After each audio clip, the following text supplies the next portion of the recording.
நம்ம வாழ்க்கையில முக்கியமான பருவம் எது அப்படின்னு கேட்டா, நம்ம பள்ளி பருவத்த தான் சொல்லுவோம். அந்த பள்ளி பருவத்துல நமக்கு ஒரு நாளைக்கு 8 பீரியடா பிரிச்சு வச்சிருப்பாங்க. காலையிலேருந்து மதியம் வரையும் ஒரு 4 பீரியடும், மதியம்லேருந்து சாயந்தரம் வரையும் 4 பீரியடும் பிரிச்சு வச்சிருப்பாங்க. வாரத்துல 2 பீரியட் பிடி பீரியடு. மேக்ஸிமம் அது நம்ம மேக்ஸ் டீச்சரே எடுத்துப்பாங்க. ஏதாவது அதிர்ஷ்டவசமா அ ஒரு பீரியட் நமக்கு விளையாட கிடைச்சு நம்ம போகக்குள்ள அன்னைக்குன்னு பார்த்து கரெக்ட்டா பிடி சார் வந்திருப்பாரு. கிரவுண்ட கிளீன் பண்றதுக்கும், சுத்தி இருக்க மரங்களுக்கு தண்ணி ஊத்துறதுக்குமே நமக்கு டைம் சரியா போயிடும். அதையும் மீறி லாஸ்ட் ஒரு 10 நிமிஷம் 1/4 மணி நேரம் விளையாட போகலாம் அப்படின்னக்குள்ள நம்ம டீம் பிரிக்கிறதுக்குள்ளேயே அந்த ஹவரும் முடிஞ்சிரும். ஏன் இத சொல்ல வரேன் அப்படின்னு பார்த்தோம்னா, மூளைய பத்தி தான் நம்ம இந்த வாட்டி பார்க்க போறோம்.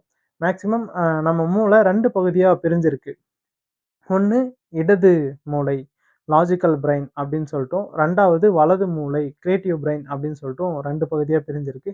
1990 காலகட்டத்தில யுஎஸ்ஏவிலயும், இந்தியாவுல தமிழ்நாட்ல முக்கியமா இந்த 2 இடத்துலயும் நடந்த இருவேறு விஷயங்கள் இந்த உலகத்தையே ஒரு ஆக சிறந்த ஒரு செயல்ல ஈடுபட்டுருச்சு. ஒரு சாதாரண குடும்பத்துல, ஒரு ஏழ்மையான குடும்பத்துல பிறந்த பெண்மணியோட கால்ல, நம்ம பிரதமரா இருந்த வாஜ்பாய் வந்து அந்த பெண்மணியோட கால்ல விழுறாங்க. அது மாத்திரம் இல்ல. ஒரு பொம்மை ரொம்ப ஃபேமஸ் ஆகுது. அதுக்கான காரணமும் அந்த காலகட்டத்தில நடந்த சில விஷயங்கள் தான். அதாவது வாய்ப்புகள் அப்படின்றத வந்து நான் எல்லாரும் எப்படி பயன்படுத்திக்கிறாங்க அப்படிங்கிறது தான் இங்க முக்கியமான ஒரு விஷயமா பாக்குது. கோடிக்கணக்கான மக்கள் சாதாரண இந்த இடதுசாரி மூலையை சார்ந்தே வாழ்ந்து விடுகிறார்கள் அப்படின்னு சொல்லிட்டோம்.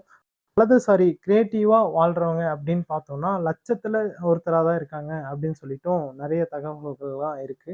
இந்த மாரி விஷயங்கள பத்தி தான் நான் உங்ககிட்ட முழுமையா பகிர்ந்துக்க போறேன். வாங்க வீடியோக்குள்ள போலாம். இடது மூளை, லாஜிக்கல் பிரெயினோட வேலை என்ன அப்படின்னு பார்த்தோம்னா, மொழித்திறன், பேசுவது, எழுதுவது, வாசிப்பது, காரண காரியங்களை ஆராய்வது. அது மட்டும் இல்லாம கணிதம், எண்கள் மற்றும் கணக்கீடு செய்வது. இதோட சில தகவல்களை ஒழுங்குபடுத்துறது, இதோட செயல்பாடுகள் எல்லாமே இடது மூளை லாஜிக்கல் பிரெயினோட வேலையில அமையுது. வலது மூளை கிரியேட்டிவ் பிரெயினோட வேலை என்ன அப்படின்னு பார்த்தோம்னா, படைப்பாற்றல், ஓவியம், இசை, கலைத்திறன் இதெல்லாமே சார்ந்து வர்றது தான் நம்ப வலது மூளை, அதாவது கிரியேட்டிவ் பிரெயினோட வேலை. அது மட்டும் இல்லாம, நம்ம காரண காரியங்களுக்காக வேலை செய்யாம, உணர்வுகளின் அடிப்படையில் முடிவெடுப்பதற்கும் இந்த வலது மூளை கிரியேட்டிவ் பிரெயின் தான் பயன்படுது.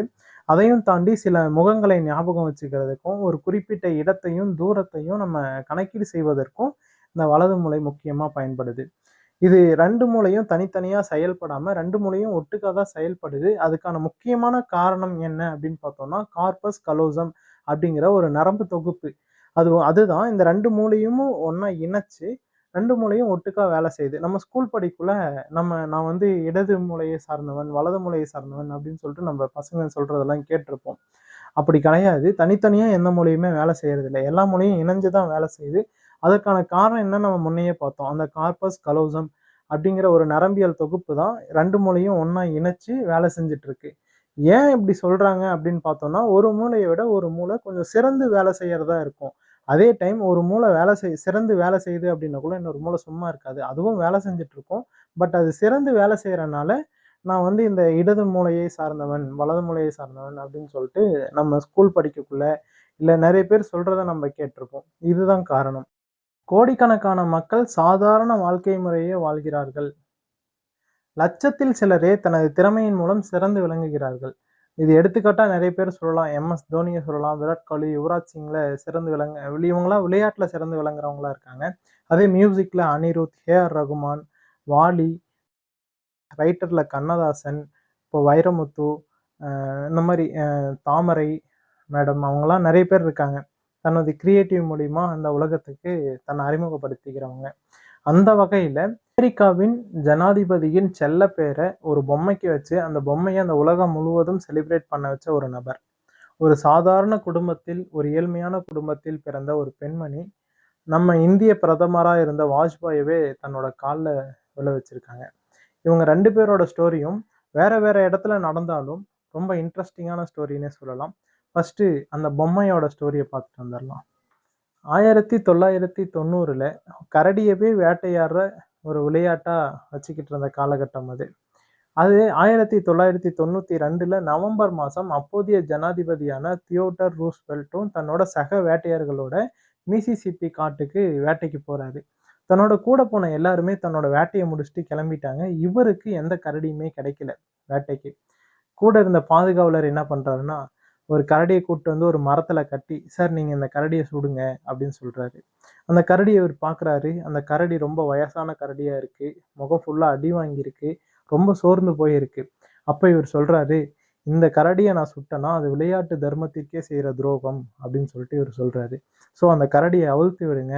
ஒரு மருத்துவர கூப்பிட்டு அதுக்கு சரியான மருத்துவ பரிசோதனை குடுத்து, அந்த கரடிய எந்த இடத்துல கூட்டு வந்தீங்கன்னா, அங்கேயே போய் விட்டுருங்க அப்படின்னு சொல்லிட்டு இவரு சொல்றாரு. இது வந்து காட்டுத்தீ மாரி அந்த நாடு ஃபுல்லாவே பரவுது இந்த செய்தி.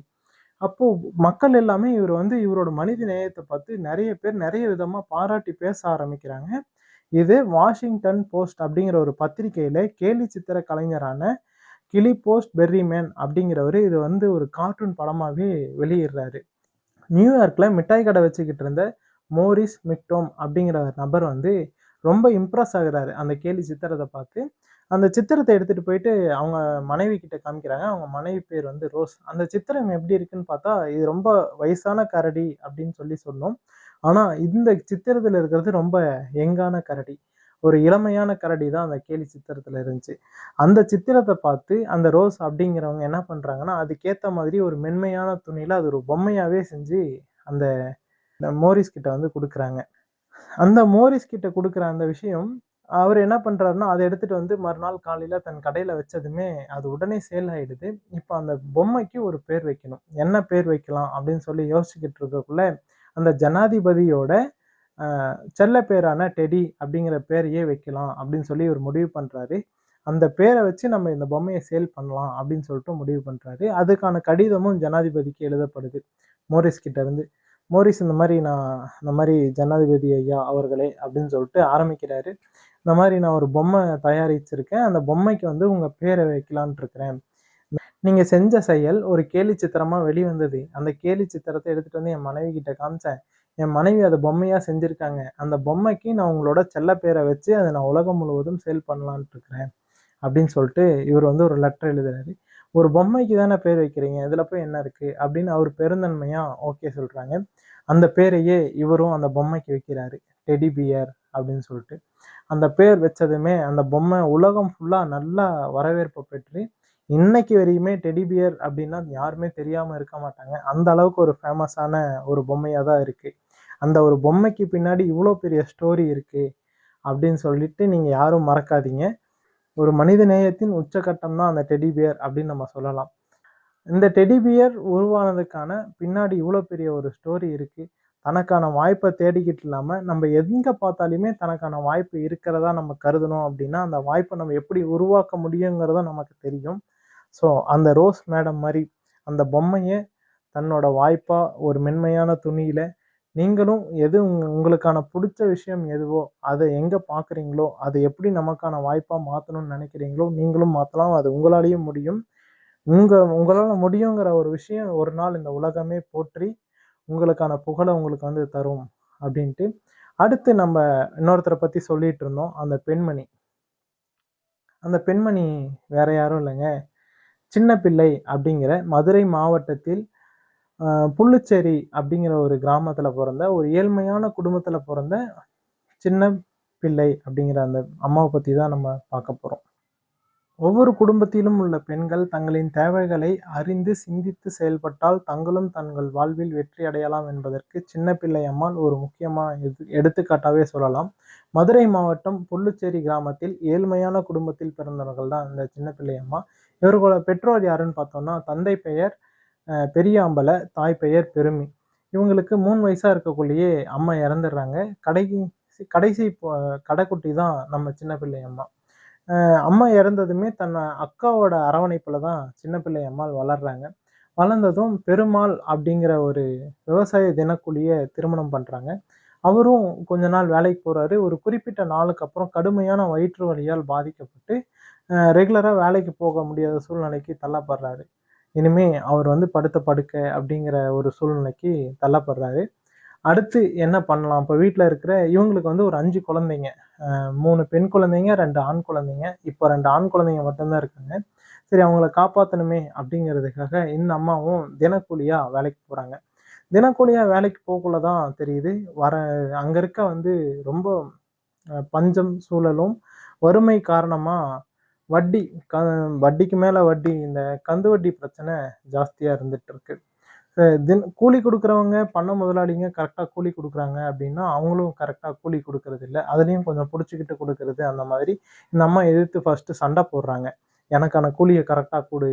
இல்லன்னா நான் தக்க நடவடிக்கை எடுப்பேன்" அப்டின்னு சொல்லிட்டு இந்த அம்மா சண்ட போடக்குள்ள, தன் கூலியும் வாங்கி, தனக்கு கூட இருந்தவங்களுக்கும் சரியான கூலி வாங்கி குடுக்குறாங்க. இந்த மாதிரி போயிட்டு இருக்கக்குள்ள, நாளுக்கு நாள் கந்து வட்டி, வறுமை, வேலையில்லா பஞ்சம், இந்த மாரி நெறைய எதிர்பார்த்துட்டு எதிர்நோக்கி அதை எதிர்கொள்ள முடியாம அந்த சவால் நிறைந்த வாழ்க்கையாவே போய்க்கிட்டு இருக்கு. 1980 பண்ணை முதலாளிங்கிட்ட போயிட்டு இந்த அம்மா கேட்குறாங்க. ஒரு குறிப்பிட்ட லேண்ட மொத்தமா குத்தகைக்கு எடுத்து, இவங்களே தினக்கூலிய ஆளுங்களெல்லாம் ஒண்ணு சேர்த்தி, இவங்களே விவசாயம் செய்யறது, அறுவடை பண்றது, ஏர் இறைக்கிறது, இந்த மாதிரியான வேலைகள் எல்லாமே செஞ்சு முடிச்சுட்டு, அவங்களுக்கான பணத்த சரிபாதியா கரெக்ட்டா பிரிச்சு குடுத்து, அவங்களோட தேவைகளையும் பூர்த்தி செஞ்சு வச்சுட்டுருந்தாங்க. 1995ல தனம் அறக்கட்டளை அப்படிங்கிற ஒரு சேவை அறக்கட்டளையும், வங்கியும் சேர்ந்து ஒரு சேமிப்பு திட்டத்த இன்ட்ரோடியூஸ் பண்றாங்க. அத கேட்டு இந்த அம்மாவும் தன்னோட கூட இருந்த சக தோழிகளோட ஒரு 14 பேரோட போயிட்டு அந்த சேமிப்பு திட்டத்துல இணையிறாங்க. ஆளுக்கு ரூ. 20 அப்படிங்கிற ஒரு முதலீட்டோட இணையிறாங்க. அதுக்கு பேர் தான் களஞ்சியம் அப்படின்னு சொல்லிட்டு ஸ்டார்ட் பண்றாங்க. அந்த களஞ்சியம் நாளாக நாளாக எல்லாருக்குமே சென்றடையுது. தங்களோட தேவைகள தங்களே பூர்த்தி செஞ்சுக்கிறாங்க. கந்துவட்டி பிரச்சனையிலிருந்து முழுமையாவே வெளிய வர்ற அளவுக்கு அந்த களஞ்சியம் ரொம்ப உதவியாவே இருக்கு இவங்களுக்கு. நம்ப அனுபவிக்கிற இந்த உதவி எல்லாருக்குமே சென்றடைய வேண்டும் அப்படின்னு யோசிக்கிற அந்த சின்ன பிள்ளை அம்மாள், காலையில இருந்து சாயந்தரம் வரையும் வேலை முடிச்சுட்டு, இரவு நேரத்துல பக்கத்துல இருக்க கிராமங்களுக்கும் அந்த களஞ்சியத்தின் திட்டத்தின் இந்த சிறு சேமிப்பு மூலியமா இவ்வளவு சேமிப்பு இருக்கு. நீங்களும் சேருங்க. உங்களுக்கான சேமிப்ப நீங்களே உருவாக்குங்க அப்படின்னு சொல்லி நம்ம எடுத்து சொல்லி, 20 பேருக்கு ஒரு களஞ்சியம் அப்படிங்கிற ஒரு அமைப்ப உருவாக்குறாங்க. 1998ல வைகை வட்டார களஞ்சியம் அப்படிங்கிற ஒரு பெரிய அமைப்பாவே இது உருமாறுது. இப்ப தற்போதைய நிலைமையில பார்த்தோம் அப்படின்னா, 14 மாநிலத்துல 4,00,000த்திற்கும் மேற்பட்ட உறுப்பினர்கள கொண்டு 100 கோடிக்கும் அதிகமான சிறு சேமிப்பு திட்டமா இந்த திட்டம் விளங்கிட்டு இருக்கு. அந்த அளவுக்கு இந்த அம்மா ஒன் மேன் ஆர்மியா கூட இருந்தவங்கள எல்லாமும் சேர்த்து, பக்கத்துல இருந்தவங்களையும் சேர்த்து, தான் மட்டும் வளராம தன் கூட இருக்கவங்களையும் சேர்த்து வளர வைக்கிறதுன்றது எவ்வளவு பெரிய பொறுப்பு. அந்த பொறுப்பை இந்த அம்மாவே சுமந்து, இன்னைக்குமே அந்த ஓட்டு வீட்லயே இருக்கிறாங்க. 1999ல ஸ்திரீ சக்தி புஷ்கர் அப்படிங்கிற பெண்களை ஊக்குவிக்கும் ஒரு அவார்டுக்கு இவங்க தேர்ந்தெடுக்கப்படுறாங்க. அது எதுக்குன்னா, இந்தியாவுல இந்த இந்தியா முன்னேறதுக்கான தனது மொத்த நாடுமே முன்னேறதுக்காக சிறந்து விளங்கக்கூடிய பெண்மணிகளுக்காக கொடுக்கப்படக்கூடிய ஒரு சிறந்த விருது தான் அந்த ஸ்ரீ சக்தி புஷ்கர் அப்படிங்கிற ஒரு அவார்டு. அதுக்கு தேர்ந்தெடுக்கப்பட்ட இந்த அம்மா 1999ல அப்போதைய பிரதமரா இருந்த வாஜ்பாய் கையால தான் இந்த அம்மா அவார்டு வாங்குறாங்க. அப்போ தனது வாஜ்பாய் அவர்கள் அந்த அம்மாவின் கால்ல விழுந்து ஆசி பெறுறாங்க. அப்போ இவங்களுக்கு நெறைய நடுக்கமும், படபடப்பும் இருந்ததாவும் ஒரு பிரஸ் மீட்ல சொல்லியிருப்பாங்க. அப்துல் கலாம் ஐயாவும் ஜனாதிபதியா இருந்தக்குள்ள இந்த அம்மாவோட வீட்டுக்கு போயிருக்காங்க. அப்போ அப்துல் கலாம் சொன்ன ஒரு வார்த்தை, "உங்கள மாதிரி தான் இந்த புல்லுச்சேரி கிராமத்த மாதிரியே அனைத்து கிராமங்களும் மாறிடுச்சுன்னா, ஏழ்மை, பஞ்சம், பட்னி, பசி, பட்னி அப்படிங்கிற ஒரு விஷயமே இந்த உலகத்துல இருக்காது. நம்ம நாட்டுல இருக்காது. நம்ம நாடு இன்னும் வல்லரசாக ஆகுறதுக்கு உங்கள மாரி ஆட்கள் தான் தேவை" அப்படின்னு சொல்லிட்டு அப்துல் கலாம் ஐயா அவ்வளோ புகழ்ந்து பேசியிருப்பாங்க. அது மட்டும் இல்லாம, நம்ம தமிழ்நாடு அரசு 1,00,000 மதிப்பிலான பொற்கிளி விருதும் அந்த அம்மாவுக்கு குடுத்திருக்காங்க. இது எல்லாமும் தாண்டி 2019ல நம்ம சின்ன பிள்ளை அம்மாவுக்கு பத்மஸ்ரீ விருது குடுத்து மேலும் கௌரவிச்சிருக்காங்க. இந்த அம்மா எவ்வளவு அவார்டுகள், எவ்வளவு விருதுகள் வாங்கியுமே இன்னமும் மாறாம அதே குடிசை வீட்லயும் தன் மக்களுக்கு ஏதாவது ஒண்ணுன்னா முதல்ல குரல் குடுக்குற ஆளாவும் இருக்காங்க. நீங்களும் அந்த மாதிரி சின்ன சின்ன விஷயத்திலயுமே நமக்கான சாதனை படைக்கக்கூடிய விஷயங்கள் அமைஞ்சிட்டு இருக்கு. அந்த விஷயங்கள நம்ம எப்படி பார்க்குறோங்கிற கண்ணோட்டத்துல தான் நமக்கான சாதனை ஒளிஞ்சுகிட்டு இருக்குங்கிறத நம்ம கடந்த 2 கதையிலயும் நான் சொல்லியிருப்பேன். இந்த மாரி நெறைய இன்ட்ரஸ்டிங்கான ஸ்டோரீஸ பத்தி தான் நான் உங்க கூட பகிர்ந்துக்க போறேன்.